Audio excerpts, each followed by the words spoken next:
Selamat pagi adik-adik. Selamat pagi Lause. Yuk adik-adik, Lause pakai masker ya. Adik-adik kalau keluar rumah juga harus pakai masker ya. Harus senantiasa prokes ya Lause. Iya betul, kita tetap harus hati-hati ya adik-adik. Kita akan adik-adik sudah siap sekolah minggu?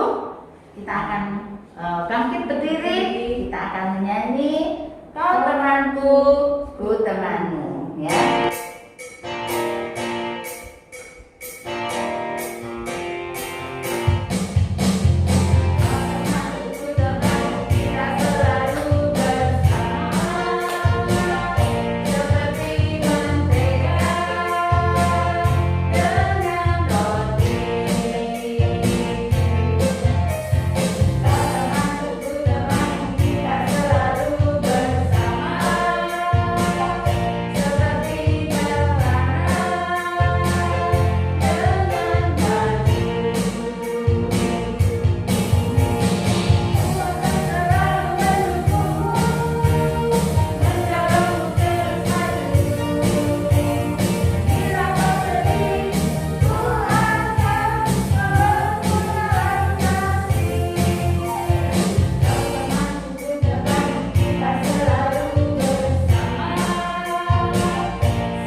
Adik-adik, sebelum kita lanjutkan untuk memuji Tuhan, kita akan sama-sama berdoa ya.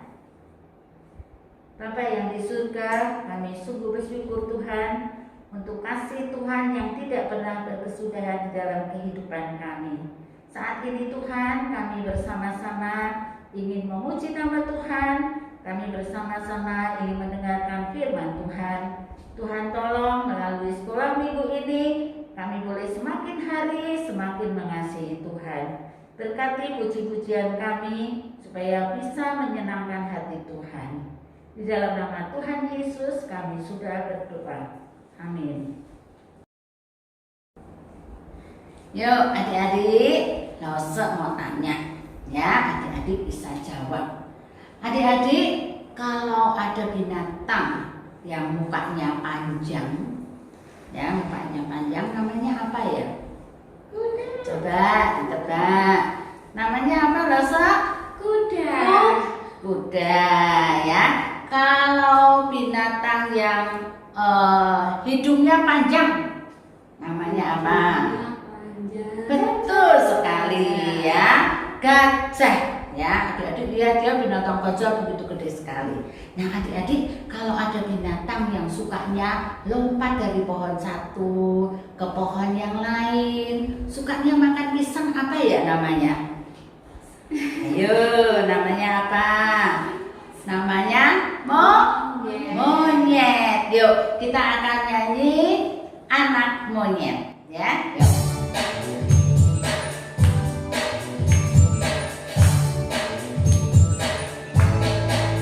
Anak monyet di atas pohon.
pasti cemberut. Tapi kalau hati kita senang, muka kita pasti berseri-seri. Adik-adik, kalau kita hari ini lagi nggak senang, lagi sedih karena nggak bisa keluar, tapi adik-adik percaya bahwa ada Tuhan Yesus yang senantiasa membuat hati kita senang. Kita akan bangkit berdiri, kita akan memuji Tuhan, hati senang.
Yuk adik-adik, coba Rosok melihat mukanya adik-adik penuh sukacita enggak? Atau adik-adik suka marah-marah? Yuk, coba adik-adik kalau muka kita suka marah-marah, mukanya cemberut, jelek ya, nggak ada cantiknya, nggak ada cakepnya ya. Tapi adik-adik, hari ini lagu ini akan mengajarkan kepada kita kalau kita punya hati yang sabar ya, kita punya kasih ya, nanti muka kita akan kelihatan cantik, akan kelihatan ganteng ya. Yuk adik-adik, sekarang kita akan nyanyi lagu kasih. Yuk, kita berdiri ya. Kasih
Tuhan, kita mau memuji Tuhan, kita mau mempermuliakan nama Tuhan, kita mau nyanyi apa ya Senja? Ku mau cinta Yesus. Ku Ya, mau cinta Yesus.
Kami mengucap syukur Tuhan untuk pagi hari ini. Kami boleh memuji-muji Engkau, kami boleh mempermuliakan akan nama-Mu.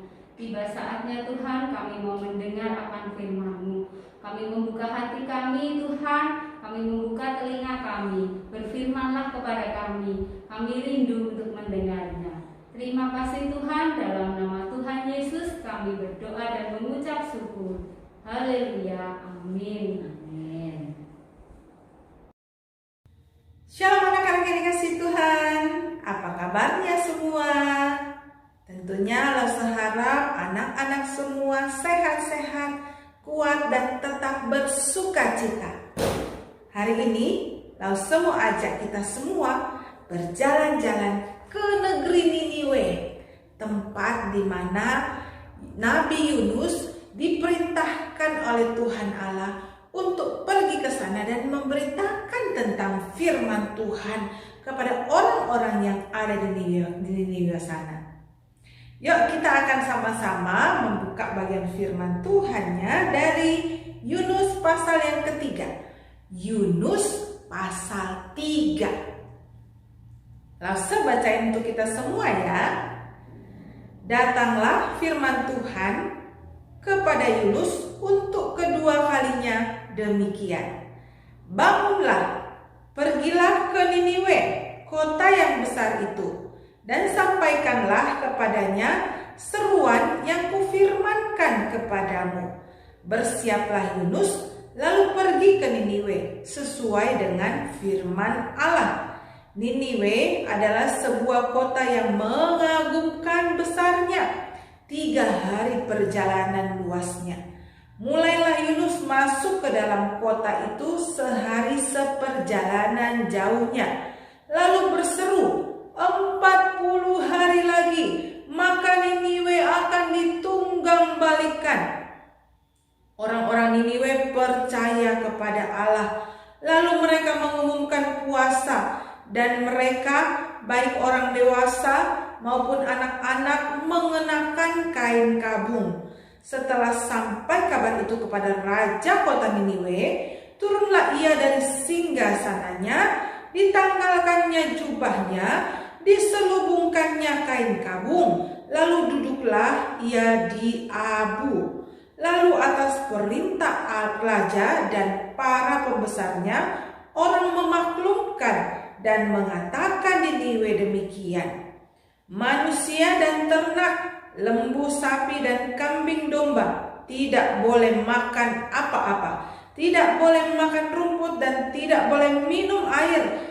Haruslah semuanya, manusia dan ternak, berselubung kain kabung dan berseru dengan keras kepada Allah, serta haruslah masing-masing berbalik dari tingkah lakunya yang jahat dan dari kekerasan yang dilakukannya. Siapa tahu, mungkin Allah akan berbalik dan menyesal serta berpaling dari murkanya yang bernyala-nyala itu, sehingga kita tidak binasa. Ketika Allah melihat perbuatan mereka itu, yakni bagaimana mereka berbalik dari tingkah lakunya yang jahat, maka menyesallah Allah karena malapetaka yang telah dirancangkannya terhadap mereka, dan ia pun tidak jadi melakukannya. Lalu berfirmanlah Tuhan kepada ikan itu, dan ikan itu pun memuntahkan Yunus ke darat. Datanglah firman Tuhan kepada Yunus untuk kedua kalinya. Demikian, bangunlah, pergilah ke Niniwe, kota yang besar itu, dan sampaikanlah kepadanya seruan yang kufirmankan kepadamu. bersiaplah Yunus, lalu pergi ke Niniwe, sesuai dengan firman Allah. Niniwe adalah sebuah kota yang mengagumkan besarnya. 3 hari perjalanan luasnya. Mulailah Yunus masuk ke dalam kota itu sehari perjalanan jauhnya. Lalu berseru, 40 hari lagi, maka Niniwe akan ditunggang balikan. orang Niniwe percaya kepada Allah.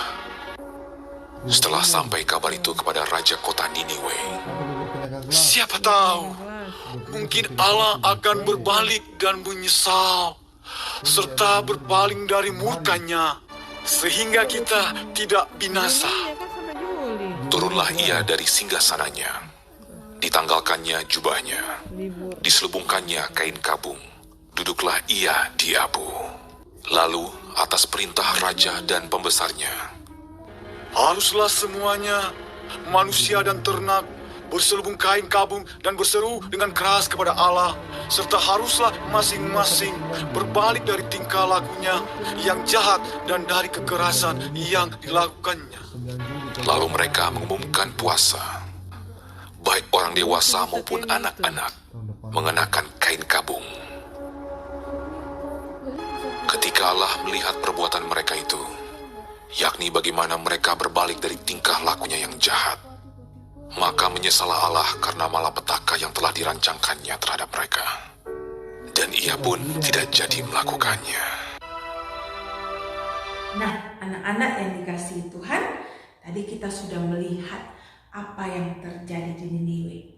Di Niniwe saat itu ketika Yunus masuk ke kota itu atas perintah Tuhan dan mengumandangkan tentang apa yang Tuhan perintahkan untuk orang-orang Niniwe, supaya mereka bertobat dan tingkah laku mereka yang jahat, supaya mereka sadar dan kembali kepada Tuhan.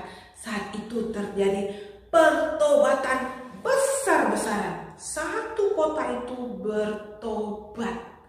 Ngomong-ngomong, apa sih bertobat itu, Lause? Bertobat itu berarti kita menyadari kesalahan kita dan kita mau meninggalkan kesalahan dan dosa-dosa kita.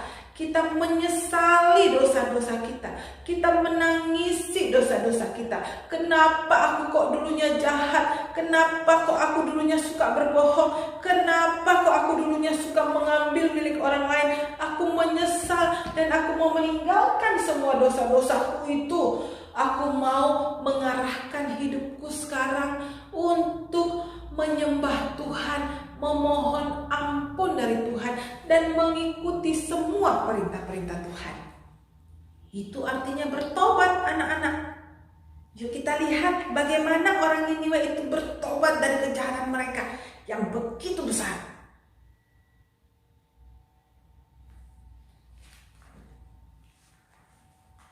Wah, sungguh sangat mengharukan ya anak-anak. Bukan cuma rakyat Niniwe saja yang bertobat saat itu. Bahkan Raja Niniwe, raja yang memerintah kota yang besar itu, kota itu dikatakan besar sekali. Bukan cuma besar, tetapi kota itu juga kota yang makmur, kota yang kaya raya, kota di mana penduduknya itu rata-rata kehidupannya baik secara ekonomi, yang penduduknya itu kehidupannya nyaman di sana. Tapi sayangnya dahulu mereka jahat minta ampun, suka berdusta, suka berbohong, suka mengambil milik orang lain, tidak suka kalau orang lain itu bahagia. Maka dikatakan murka Tuhan menyala-nyala atas kota itu. Tuhan tidak suka kalau ada orang yang hidupnya itu jahat, yang hidupnya itu suka berbohong, yang hidupnya itu suka iri hati, yang hidupnya itu suka merampas, mengambil milik orang lain. Tuhan akan murka melihatnya. Tetapi Tuhan yang murka itu juga adalah Tuhan yang penuh kasih. Tuhan rindu supaya manusia atau orang-orang yang berbuat dosa itu bisa sadar lalu kembali kepada Tuhan. Sewaktu mereka sadar dan kembali kepada Tuhan, mereka akan diampuni dosanya, kesalahannya. Mereka akan diselamatkan oleh Tuhan. Begitu juga orang-orang di Niniwe. Yunus setelah dimuntahkan oleh ikan ke darat, dia pergi ke Niniwe dengan hati yang tidak senang. Lalu dia berkata demikian, 40 hari lagi kalau kamu tidak bertobat, kamu akan dibinasakan oleh Tuhan. Dalam hati Yunus, dia berharap orang-orang Niniwe itu dibinasakan saja. Karena Yunus tidak suka dengan orang-orang Niniwe yang jahat itu. Tetapi Tuhan sayang kepada orang-orang Niniwe. Maka khotbah Yunus yang asal-asalan, perkataan Yunus yang dengan sambil marah itu didengarkan oleh orang-orang Niniwe, anak-anak. Orang-orang Niniwe lalu sadar, oh iya, selama ini aku sudah bersalah kepada sesamaku, aku sudah berdosa kepada Tuhan, aku sudah menyakiti hati Tuhan. Sekarang aku mau kembali kepada Tuhan, aku mau bertobat, meninggalkan semua dosa-dosaku, memohon ampun dari Tuhan, dan aku mau ikut perintah Tuhan. Sebagai bukti pertobatan mereka, mereka mengenakan kain kabung. Apa itu kain kabung? Kain yang berwarna agak putih, yang kusam, itu yang teksturnya itu kasar, lalu itu dikenakan sebagai baju pada mereka dan kerudung untuk ibu-ibu yang ada di sana. Sebagai bukti bahwa mereka sudah menyesali semua dosa-dosa mereka. Baju-baju mereka yang bagus-bagus ditanggalkan semua, lalu mereka kain kabung itu dikenakan. Tidak enak mengenakan kain kabung itu, anak-anak. Lalu mereka duduk di dalam abu sambil berseru, Tuhan Allah, ampunilah kami. Bahkan bukan cuma rakyatnya yang langsung bilang tadi, rajanya pun dengar. Rajanya itu lalu turun dari tahtanya, lalu mengumumkan kepada segenap rakyatnya bahwa kita semua ini adalah orang berdosa. Kita harus bertobat kembali kepada Tuhan supaya kita diselamatkan nyawa kita. Karena itu mulai hari ini kita akan melakukan puasa massal besar-besaran untuk kota kita ini dan juga untuk seluruh rakyat dan yang ada di Niniwe. Dikatakan di dalam ayat yang ke-7, setelah raja itu turun dari singgasananya, dia tanggalkan jubah kebesarannya, lalu dia menyelubungi dirinya dengan kain kabung dan duduk di abu. Waduh, raja itu sungguh-sungguh merendahkan dirinya, hatinya di hadapan Tuhan. Dia sadar dia orang berdosa.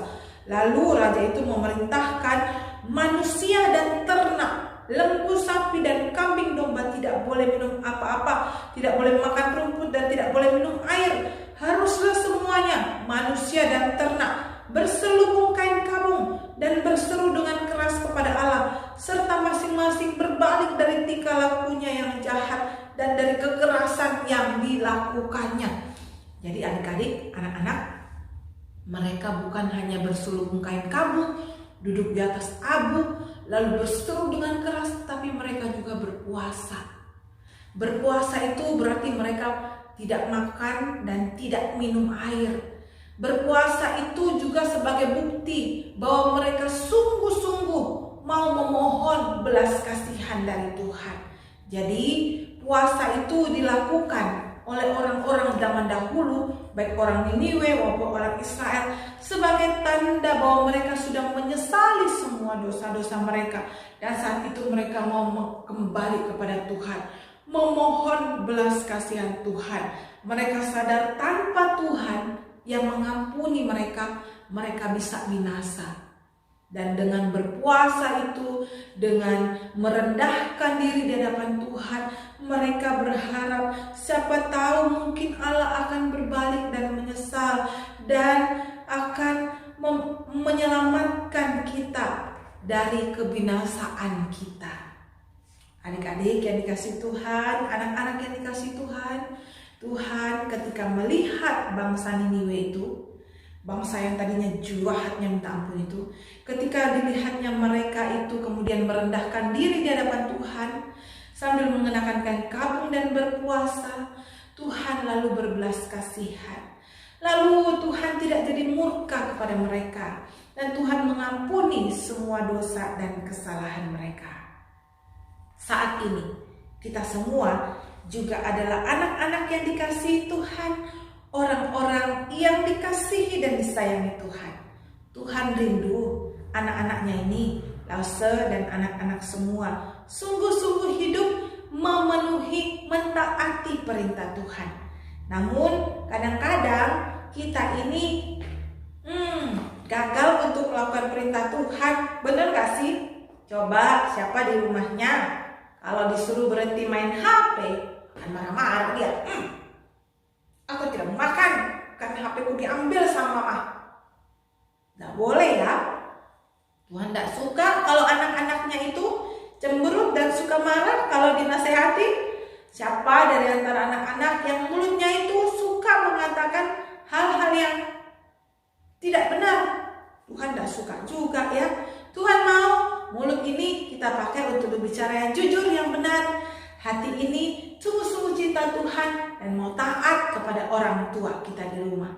Kalau kita sudah melakukan hal yang tidak berkenan di hati Tuhan, kita sudah melawan orang tua mungkin, kita sudah marah-marah mungkin di rumah, kita segera datang sama Tuhan. Minta ampun sama Tuhan. Mohon maaf kepada papa dan mama. Mohon maaf kepada orang-orang yang sudah kita sakiti. Supaya hidup kita ini selalu menyenangkan hati Tuhan. Hati, mana hatinya? Hatinya. Hati itu adalah sumber daripada perasaan kita. Di dalam hati itu akan lahir sukacita, damai sejahtera, belas kasihan. Tapi hati juga bisa melahirkan iri hati, dengki, amarah kalau tidak dijaga baik-baik. Karena itu selalu jaga hatimu dan hatiku, supaya di dalam hati kita yang memerintah adalah Tuhan Yesus. Supaya kita dihindarkan dari hal yang sia-sia seperti marah-marah, seperti iri hati, seperti dengki, dan lain sebagainya. Hati itu adalah sumber di mana kasih Tuhan akan mengalir kalau ada Tuhan Yesus dalamnya.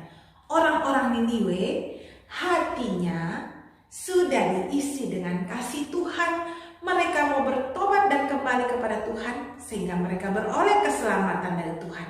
Bagaimana dengan hati kita? Hati Lause dan hati anak-anak, coba pegang hatinya. Sini hatinya. Ada Tuhan Yesus enggak di dalam? Coba dengarkan, ada suara Tuhan enggak di dalam? Tuhan berkata, aku mengasihi engkau, aku sayang kepadamu. Ayo, sekarang kamu harus menjadi anak Tuhan yang rajin sekolah minggu, rajin memuji Tuhan, rajin berdoa. Mau nggak kita dengar-dengaran? Aku mau, Lase. Anak Tuhan, hatinya harus ada Tuhan Yesus. Barulah hatinya bisa penuh dengan sukacita. Mari kita berdoa. Tuhan Yesus, terima kasih. Hari ini kami belajar dari orang-orang Niniwe bagaimana kami harus menjaga hati kami ini. Di dalam hati kami rindu Tuhan Yesus yang bertahta di dalamnya, memerintah di dalam hati kami dan hidup kami, supaya hidup kami ini penuh dengan sukacita dan pengharapan dari Tuhan. Berkati anak-anak-Mu yang ada di rumah, orang tua mereka, keluarga mereka. Tuhan berikan kesehatan kepada mereka semua, kekuatan dan sukacita di tengah-tengah keluarga masing-masing. Berkati juga anak-anak-Mu dalam sekolahnya, masa depannya, supaya mereka menjadi anak-anak Tuhan yang pandai, tetap berprestasi, belajar yang baik sekalipun dari rumah masing-masing. Kami juga berdoa Tuhan, kiranya Tuhan memberkati sekolah minggu kami, supaya setiap minggu anak-anak Tuhan rindu untuk beribadah, berbakti kepada Tuhan lewat sekolah minggu. Dan kami terus berdoa Tuhan, supaya pandemi ini bisa segera berakhir. Kami bisa kembali bersekolah, kami bisa kembali ke gereja untuk memuji nama Tuhan. Terpujilah nama-Mu Tuhan, di dalam nama Tuhan Yesus kami berdoa. Amin.